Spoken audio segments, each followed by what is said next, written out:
ओम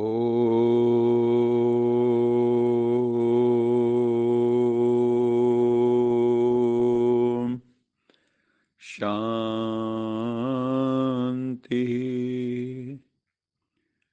सत्यम शिवम सुंदरम सच्चिदानंद स्वरूप सत श्री अकाल मूर्त ज्ञान के सागर प्रेम के सागर परम पिता परमात्मा की परम प्रिय संतान प्यारे भाइयों तथा बहनों की मुरली का सारांश प्रस्तुत है।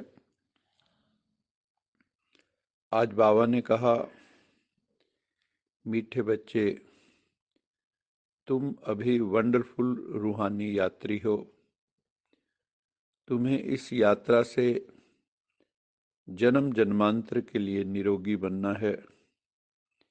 ये एक ऐसी यात्रा है जो जीवात्मा नहीं आत्मा करती है, शरीर के द्वारा नहीं, जिस्मानी यात्रा नहीं, ये आत्मा ये यात्रा करती है। यहाँ पर बैठे हम परम धाम में पहुँच जाते हैं और इस यात्रा से हम हेल्दी वेल्दी हैप्पी बन जाते हैं। तो ये यात्रा बहुत ही वंडरफुल रूहानी यात्रा है। फिर बाबा ने आज कहा कि सतयुग में कौन सी ऐसी चीज है जो काम नहीं आती, जो भक्ति मार्ग में शिव बाबा के काम आती है। वो है दिव्य दृष्टि की चाबी। सिर्फ परम पिता परमात्मा शिव बाबा ही ऐसे हैं जिनके पास दिव्य दृष्टि की चाबी है। वो किसी भी भक्त को उनके इष्ट का साक्षात्कार करा सकते हैं, ज्योतिर्मय स्वरूप का साक्षात्कार करा सकते हैं, देवी देवताओं का साक्षात्कार करा सकते हैं, आत्मा का साक्षात्कार करा सकते हैं। बाबा ने कहा, संगम युग पे और द्वापर कलयुग में इसकी आवश्यकता होती है। सतयुग में तो इस चाबी की जरूरत ही नहीं होती, क्योंकि सभी आत्माएं अपने संपूर्ण स्वरूप में अवस्थित होती हैं। जब भक्ति मार्ग शुरू होता है तो भक्तों को खुश करने के लिए साक्षात्कार कराना पड़ता है। उस समय ये दिव्य दृष्टि की चाबी शिव बाबा के काम आती है। इसलिए भगवान को दिव्य दृष्टि दाता कहा जाता है। गीता में भी दिखाया है कि अर्जुन को कहा, दिव्य ददामि ते चक्षु, हे अर्जुन मैं तुम्हें दिव्य नेत्र देता हूं, अब मेरे वास्तविक स्वरूप को देखो। तो बाबा हमें विश्व की बादशाही देते हैं, स्वराज्य अधिकारी बना देते हैं, लेकिन दिव्य दृष्टि की चाबी हम बच्चों के पास नहीं होती है। हम किसी को दिव्य दृष्टि देकर साक्षात्कार नहीं करा सकते, शिव बाबा करा सकते हैं। आज की मुरली के मुख्य बिंदु थे, बाबा ने कहा, ज्ञान योग की शिक्षा द्वारा स्वयं को भी सेंसिबल बनाना है और दूसरों को भी सेंसिबल बनाना है। सबके सामने सत्य का रहस्य उद्घाटन करना है। सृष्टि के आदि मध्य अंत का सबको ज्ञान देना है। तीनों लोकों तीनों कालों का ज्ञान देना है। और अपनी चलन जो है, चाल चलन आचरण हमारा बहुत रॉयल होना चाहिए। हमारी वाणी बहुत मधुर होनी चाहिए। हम बहुत नम्र होने चाहिए। और ऐसी ही चलन, ऐसा ही चाल चलन जब दूसरे देखेंगे कि ये कितने रॉयल और मीठे हैं, तो उनको भी प्रेरणा मिलेगी कि हमें भी ऐसा बनना है। दूसरा, बाबा ने हमें कहा ही है कि बच्चे हर समय अपने को आत्मा समझ मुझे याद करो, देही अभिमानी बनो, सोल कॉन्शियस बनो और रूहानी यात्रा पर रहो। बाबा ने कहा, जो तीर्थ स्थानों पर तीर्थ यात्री जाते हैं यात्रा करने, वो पवित्र रहते हैं, लेकिन जो वहाँ के रहने वाले हैं, जो बनारस के रहने वाले हैं, जो हरिद्वार के रहने वाले, वो स्वयं पवित्र नहीं रहते हैं, लेकिन बाहर से जो आत्माएं जाती हैं वो पवित्र रहती हैं। तो तुम्हें पवित्र रहना है, मन से, वाणी से, कर्म से। और बाबा हम आत्माओं को रोज नए नए टॉपिक सुनाते हैं। कभी राजयोग का टॉपिक है, कभी सृष्टि चक्र, कभी सीढ़ी, कभी सुदर्शन चक्र।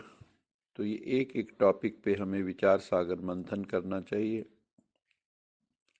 क्योंकि जब मंथन करते हैं तो हर चीज स्पष्ट होती है। और उसके ऊपर हमें आपस में विचार सागर मंथन करके चर्चा भी करनी चाहिए, और जो बिंदु निकलते हैं, उससे पॉइंट्स निकलते हैं, उनको जीवन में धारण भी करना चाहिए और अन्य आत्माओं को भी सुनाना चाहिए।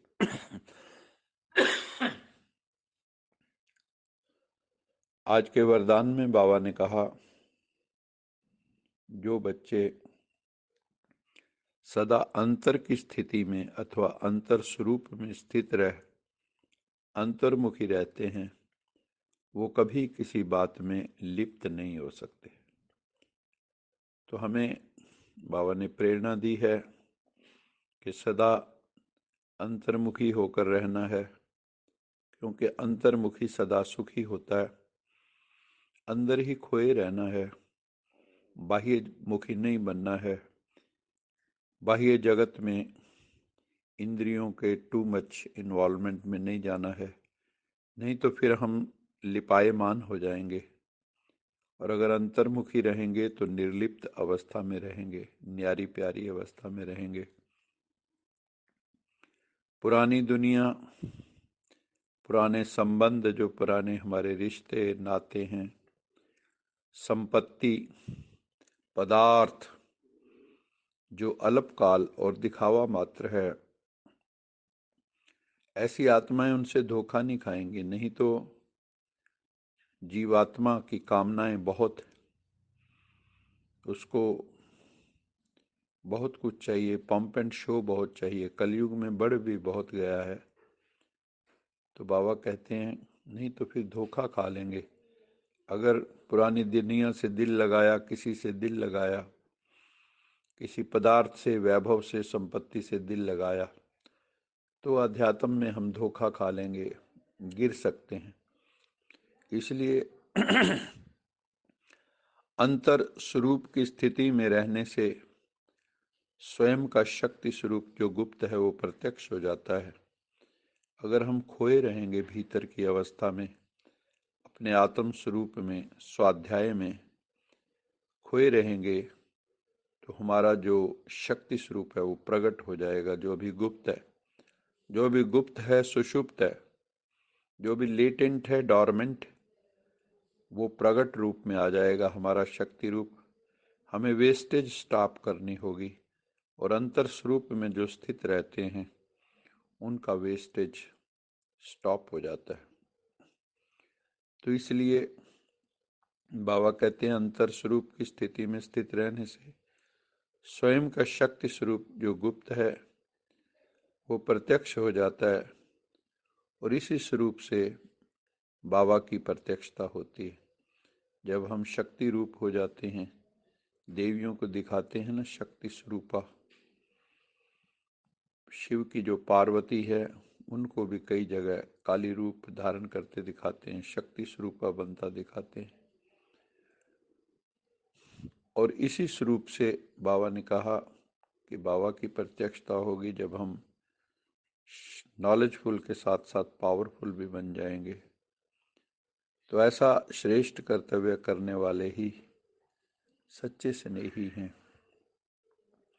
बाबा कहते हैं जो ऐसा श्रेष्ठ कर्तव्य करते हैं, जो अंतर्मुखी रहते हैं, बाहरमुखी नहीं हैं, जो पंप एंड शो से दूर हैं, सरल सिंपल सादे हैं, और जो श्रेष्ठ कर्तव्य करने वाले हैं, जिनका आत्म स्वरूप जागृत हो गया है, जो शक्तिशाली बन गए हैं, वही सच्चे स्नेही परमात्मा के बनते हैं।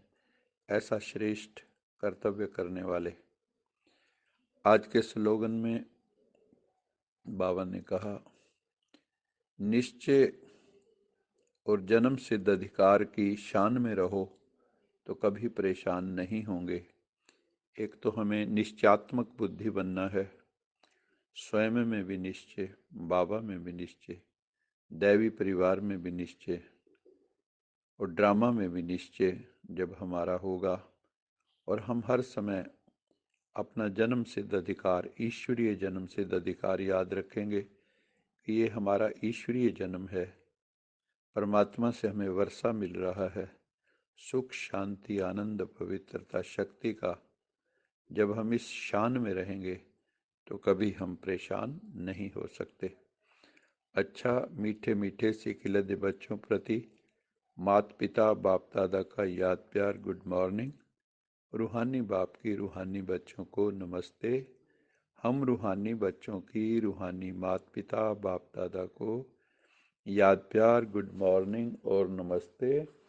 सदा रहो हंसते, कहीं नहीं फंसते, बन जाओ फरिश्ते, बांध लो अपने बस्ते, चलो प्रभु के रस्ते। वाहिगुरु जी का खालसा, वाहिगुरु जी की फतेह। बोल साचे दरबार की जय। लोका समस्ता सुखिनो भवन्तु, लोका समस्ता सुखिनो भवन्तु, लोका समस्ता सुखिनो भवन्तु। ओम शांति शांति शांति।